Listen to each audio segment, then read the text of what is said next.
Video like जरूर कर लीजिए और ऐसे वीडियो लगातार फ्री में पाने के लिए चैनल को तुरंत सब्सक्राइब कर लीजिए और बेल आइकन को जरूर टैप कर लीजिए ताकि आगे भी सारे वीडियो आपको मिलते रहे। यूट्यूब में फॉलो करते हैं तो प्लीज ये वाला फ्री टेलीग्राम चैनल जरूर ज्वाइन कर लीजिएगा। सारे नोटिफिकेशन सारे अपडेट यहीं पे आते हैं, ध्यान रखिए। हेलो दोस्तों, welcome back to our YouTube channel UPPSC best online coaching. उम्मीद है कि आप स्वस्थ होंगे और बेहतर तैयारी कर रहे होंगे।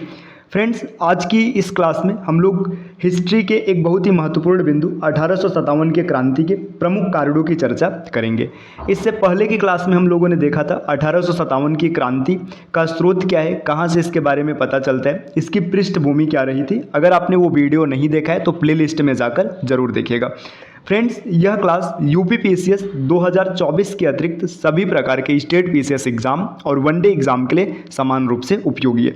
चलिए अब आगे बढ़ते हैं। देखिए, यहाँ पर टीम के पेड कोर्सेज से जुड़े कुछ इन्फॉर्मेशन दिए गए। अगर आप टीम के पेड कोर्सेज से जुड़ना चाहते हैं तो इन दिए गए नंबर पे कॉल करके पेड कोर्स से जुड़ने की प्रक्रिया समझ सकते हैं।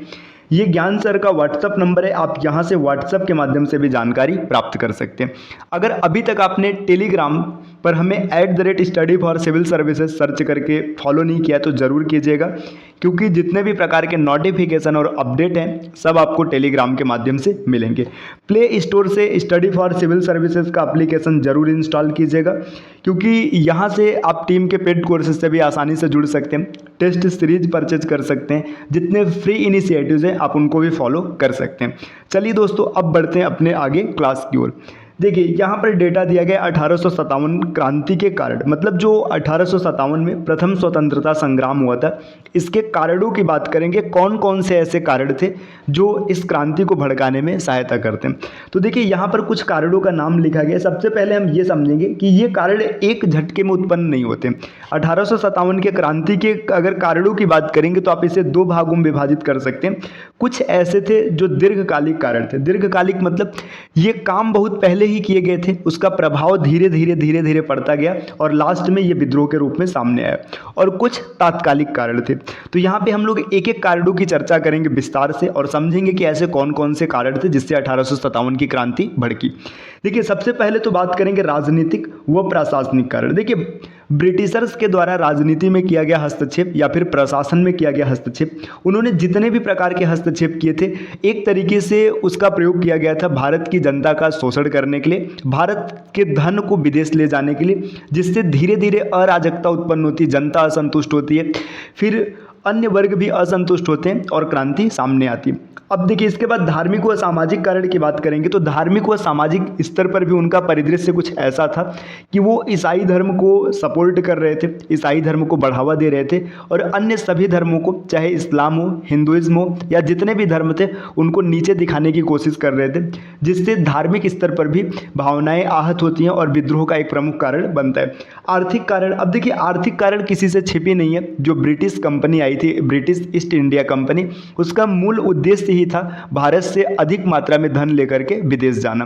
तो आर्थिक स्तर पर उन्होंने बहुत ज़्यादा शोषण किया। भारत के उद्योग धंधे बंद हो गए, भारत का जो किसान वर्ग था वो धीरे धीरे मजदूर वर्ग में परिवर्तित हो गया, उस दास प्रथा को बढ़ावा मिला, विभिन्न प्रकार की कुरीतियां समाज में उत्पन्न हुई, जिससे भी जनता असंतुष्ट होती है, अराजकता उत्पन्न होती है और अंत में विद्रोह के रूप में सामने चीजें आती।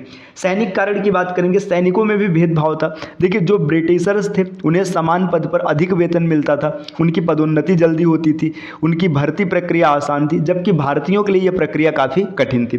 तो सैनिक कारण भी बना। और अन्य अंग्रेज नीतियां, जितने भी प्रकार की अंग्रेजों ने नीतियां बनाई थी, वो सब नीतियां कुछ इस प्रकार से थी कि एक विशेष वर्ग को लाभ पहुंचाती थी और दूसरे विशेष वर्ग का अत्यंत अधिक शोषण किया जाता था, जिससे जनता असंतुष्ट होती चली गई और अंत में विद्रोह सामने आता है। तो ये तो मूल हेडिंग रहा कि क्रांति के प्रमुख कारण कौन थे। अब हम लोग एक एक करके विस्तार से सबके बारे में समझेंगे। तो चलिए शुरू करते हैं। राजनैतिक व प्रशासनिक कारण, ऐसे कौन से राजनैतिक व प्रशासनिक कारण थे जिससे विद्रोह होता है। तो इसमें सबसे पहला कारण है मुगलों के प्रति अंग्रेजों का व्यवहार। मुगल कहने का मतलब है मुगल बादशाह। देखिए, मुगल जब ब्रिटिश भारत में आती है, ब्रिटिश सत्ता, ब्रिटिश ईस्ट इंडिया कंपनी की जब गठन होती है तो भारत में अकबर का शासन होता है, और ब्रिटिश ईस्ट इंडिया कंपनी जब भारत में आती है तो उस समय अकबर के उत्तराधिकारी का शासन होता है ना। आपने पढ़ा होगा, आप कमेंट करके जरूर बताइएगा कि British British east India company जब भारत में आई थी तो उस समय किस मुगल बादशाह का शासन था। अब जब ये आए तो उस समय मुगल बादशाह का शासन था, मतलब भारत की पूरी जनता, एक तरीके से पूरी जनता कहने का तात्पर्य है अधिक मतलब अधिक जनता या फिर ज़्यादा समुदाय, है ना, वो मुगल सत्ता से एक तरीके से उनके अनुसार चल रही थी और वो मुगल बादशाह को अपना बादशाह समझते थे। अब मुगलों के प्रति अंग्रेजों का व्यवहार कैसा होता है, देखिए ऑकलैंड नाम का एक गवर्नर जनरल होता है। ऑकलैंड जो कि भारत का गवर्नर जनरल होता है, ये मुगल बादशाह को अपमानित करते हैं। अब अपमानित करता है कहने का मतलब क्या है, ये मुगल बादशाह के कुछ शक्तियों को छीन लेते हैं, जिससे मुगल बादशाह को लगता है कि हम अपमानित हो रहे हैं और साथ ही साथ उनके जनता को भी लगता है कि हमारे राजा का अपमान कर रहे हैं। तो देखिए ऑकलैंड ने कौन कौन सी ऐसी चीज़ें की थी जिससे मुगल बादशाह अपमानित होते हैं। तो चलिए अगले स्लाइड पर समझते हैं। देखिए यहाँ पर दिया गया है खिल्लत देना। खिल्लत देना मतलब बहुमूल्य रेशमी वस्त्र देना। पहले मुगल बादशाह के पास ऐसी शक्ति थी कि वो किसी के भी कारनामे से या किसी के भी कार्य से खुश होकर के उसे उपहार स्वरूप बहुमूल्य रेशमी वस्त्र दान किया करते थे, जिसे खिल्लत देना कहते थे। तो अब ऑकलैंड ने क्या किया, खिल्लत देना, इस पर रोक लगा दिया। मतलब अब बादशाह खिल्लत नहीं दे सकते, अर्थात रेशमी वस्त्र दान नहीं कर सकते। नज़र लेना, नज़र लेना का मतलब देखिए आपने पीछे पढ़ा होगा नजराना, है ना। मुर्शिद कुली खां जब शासक बनता है तो इसके बाद देखिए मुर्शिद कुली खां का जो उत्तराधिकारी होता है उसको मार करके जब अली वर्दी खां क्या होता है वहाँ का राजा बनता है बंगाल का, तो नजराना भेजता है 2 करोड़ का। आपने ये पढ़ा है पीछे, है ना। तो देखिए इसी को नजराना कहते थे। राजा या नवाब द्वारा पैसा देना, मतलब राजा या नवाब, जो छोटे राजा या नवाब हुआ करते थे वो क्या करते थे, मुगल बादशाह को पैसा देते थे। इसको कहते थे नजर लेना या फिर नजराना, है ना। तो इस पर भी उसने रोक लगा दिया। दरबार लगाना, दरबार लगाना मतलब सभा लगाना। अब एक व्यक्ति बादशाह है तो उसका मुख्य काम है कि दरबार लगाएगा, अपने जनता के सुख दुख की सुनवाई करेगा, जो चीज़ें सही गलत होंगी उसका फैसला करेगा। लेकिन दरबार लगाने पर भी इसने रोक लगा दिया। देखिए खिल्लत देना, नज़र लेना और दरबार लगाना, तीनों पर रोक लगा देता है। इससे बादशाह के साथ साथ जो जनता थी वो भी अत्यधिक अब ऐसा महसूस करती कि हमारे बादशाह को अपमानित किया गया है और उनके मन में अंग्रेजों के विरुद्ध पूर्णतः क्रोध भर जाता है और वो बदले की भावना में जलने लगते हैं। बस उनके मन में एक ऐसी भावना चल रही थी कि कभी भी अगर अवसर मिलेगा तो हम इसका बदला जरूर लेंगे। इसके बाद और अगर आगे बढ़ेंगे, देखिए एलन बरो, लॉर्ड एलन बरो ने क्या किया था, सिक्के से बादशाह का नाम हटवा दिया और एक भेंट देना बंद कर देना। देखिए बादशाह से सिक्कों का नाम हटवा दिया और यहाँ पे एक नहीं होगा, और भेंट देना भी बंद कर देता है। देखिए बादशाह को भेंट देना मतलब बादशाह को उपहार देना होता था। तो सबसे पहले तो एलन बरो ने सिक्के से नाम हटवा दिया, दूसरा भेंट देना भी बंद कर दिया। तो यहाँ से भी बादशाह के मन में एक, बादशाह के साथ साथ जो जनता होती है उनके मन में भी इनके प्रति घृणा भर जाती। डलहौजी ने क्या किया, बादशाह को लाल किला छोड़कर कुतुब मीनार में रहने का आदेश दे दिया। देखिए डलहौजी क्या करता है कि बादशाह को कहता है अब आप लाल किला में नहीं रह सकते, आपको लाल किला छोड़ना पड़ेगा और कुतुब मीनार में रहना पड़ेगा। तो ये डलहौजी का कारनामा था। और भाई कैनिंग ने तो हद कर दिया। कैनिंग ने क्या किया, बादशाह पद को ही समाप्त कर दिया। अब बादशाह पद को समाप्त कर दिया तो इससे जनता अत्यंत अधिक तुष्ट हो गई कि जो हमारे राजा हैं, जो हमारे मालिक हैं, मतलब मालिक कहने का तात्पर्य जो हमारे देख रेख कर रहे हैं, वो पद ही कैनिंग ने समाप्त कर दिया। ब्रिटिशर्स अब पूरी तरह से भारत की सत्ता को हथियाना चाहते हैं।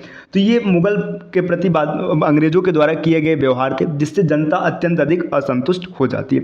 दोस्तों अगले स्लाइड पर आएंगे। देखिए यहाँ पर अब बात करेंगे हम लोग मराठों के साथ अंग्रेजों का व्यवहार। देखिए मुगल पीछे आपने कारण समझ लिया कि अब मुगल पूरी तरीके से अंग्रेजों के विरुद्ध हो चुके हैं। मराठों के साथ अंग्रेजों का व्यवहार कैसा होता है, देखिए बाजीराव जो कि अंतिम पेशवा होता है, बाजीराव द्वितीय, आपने ये पीछे पढ़ रखा है। आंग्ल मराठा युद्ध जब हम लोगों ने पढ़ा था तो वहां पे इसको देख रखा है।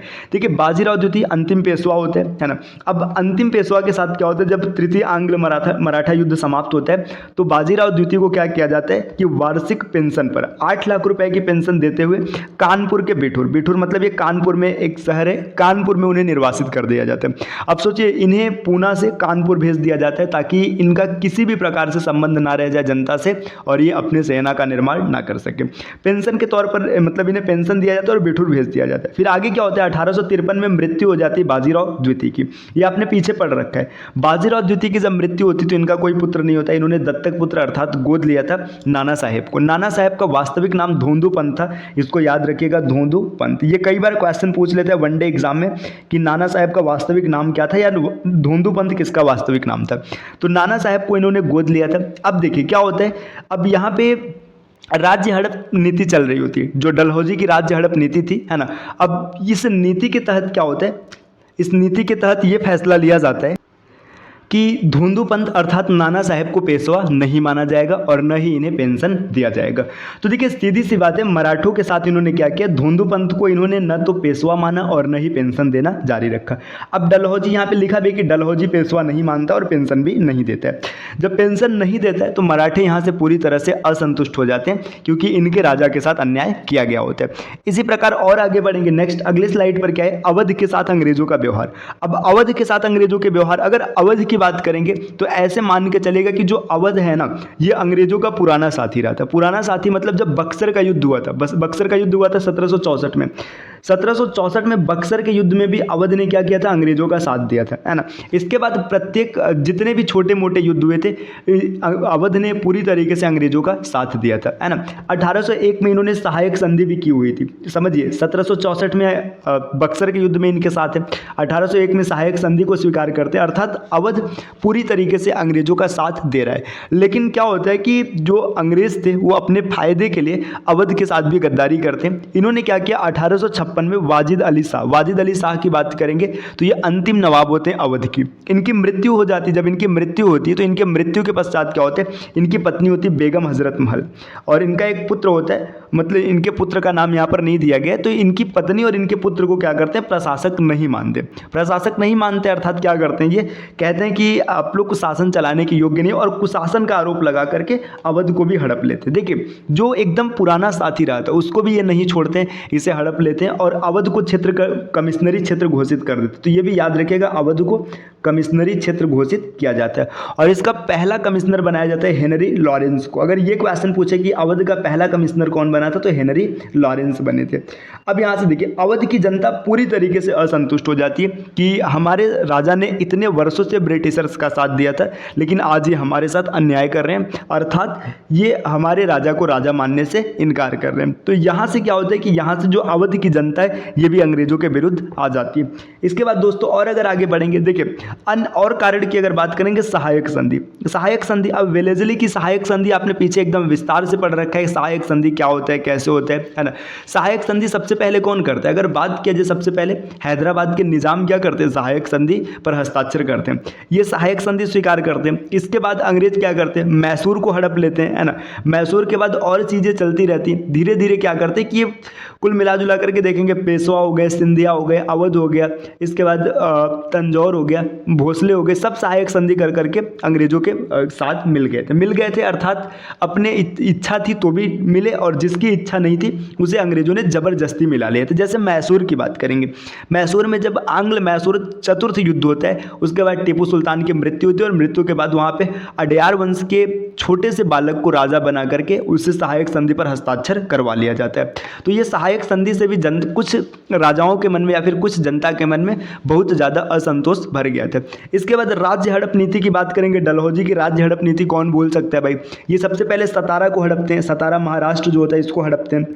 सतारा देखिए यहाँ पे आप याद रखिएगा, सबसे पहले निज़ामों ने सहायक संधि किया था, निज़ाम अर्थात हैदराबाद, और सबसे पहले राज्य हड़प नीति के तहत किसे हड़पा गया था, तो सतारा महाराष्ट्र को हड़पा गया था 1848 में। इसके बाद संबलपुर, जैतपुर, बघाट, उदयपुर, झांसी, नागपुर, अवधि, ये सब आपने पीछे पढ़ रखा है ना। तो इसके बाद देखिए सहायक संधि और राज्य हड़प नीति, ये दोनों भी एकदम ऐसे समझिए ना आग में घी डालने का काम करते हैं 1857 की क्रांति के लिए। इसके बाद और आगे बढ़ेंगे, देखिए अब यहाँ पर क्या है, अन्य प्रशासनिक कारण। अन्य प्रशासनिक कारण की बात करेंगे, जैसे सेना में भर्ती। अब ये स्टार्ट में भी हम लोगों ने चर्चा किया था कि जो भारतीय थे उनकी जब भर्ती हुआ करती थी तो उनकी भर्ती प्रक्रिया थोड़ी सी कठिन थी, उनका वेतन कम था, उनकी पदोन्नति भी धीमी थी। अगर एक समान पद पर एक अंग्रेज अधिकारी अंग्रेज और एक भारतीय अगर काम कर रहा हो तो अंग्रेजों की पदोन्नति जल्दी होती थी, उनका वेतन ज़्यादा था और साथ ही साथ उनको सम्मान की दृष्टि से देखा जाता था, जबकि भारतीयों के साथ ऐसा नहीं था। तो ये सब चीज़ें भारतीयों के मन में घृणा उत्पन्न कर रही थी, जिससे धीरे धीरे मतलब चिंगारी सुलगती गई और 1857 में ये एकदम क्रांति के रूप में फूट करके बाहर आती। तो दोस्तों आज हम लोगों ने समझा कौन से राजनीतिक और प्रशासनिक कारण थे जिससे भारत की जनता असंतुष्ट होकर के क्रांति करती है, विद्रोह करती है। अगली क्लास में हम लोग समझेंगे आर्थिक कारण, मतलब आर्थिक ऐसे कौन कौन से कारण बने जिससे क्या किया हुआ कि भारत की जनता असंतुष्ट हुई और 1857 की क्रांति को भड़काने का काम किया गया। तो ये आज की क्लास रही दोस्तों। क्लास आपको कैसी लगी आप कमेंट करके ज़रूर बताइएगा। चलिए मिलते हैं आपसे नेक्स्ट वीडियो में कुछ नए कॉन्सेप्ट के साथ। हाँ, उससे पहले एक ज़रूरी सूचना यहाँ पर ध्यान दीजिएगा। हाल ही में टीम के पेड कोर्सेज में कुछ नए कोर्सेज स्टार्ट किए गए जो कि RO री एग्ज़ाम मेंस के लिए, साथ ही साथ UPPSC 2024 का मेंस और 2025 का मेंस, UPSSC PT 2024 के लिए कोर्सेज स्टार्ट किए गए। अगर आप उन कोर्सेज से जुड़ना चाहते हैं तो इन दिए गए नंबर पे कॉल करके प्रक्रिया समझ सकते हैं। ये ज्ञान सर का व्हाट्सएप नंबर है, आप यहाँ से व्हाट्सएप के माध्यम से भी जानकारी प्राप्त कर सकते हैं। और प्ले स्टोर से स्टडी फॉर सिविल सर्विसेज का एप्लीकेशन इंस्टॉल करना ना भूलिएगा। चलिए अब आपसे मिलते हैं अगले क्लास में कुछ नए कॉन्सेप्ट के साथ। तब तक के लिए नमस्कार।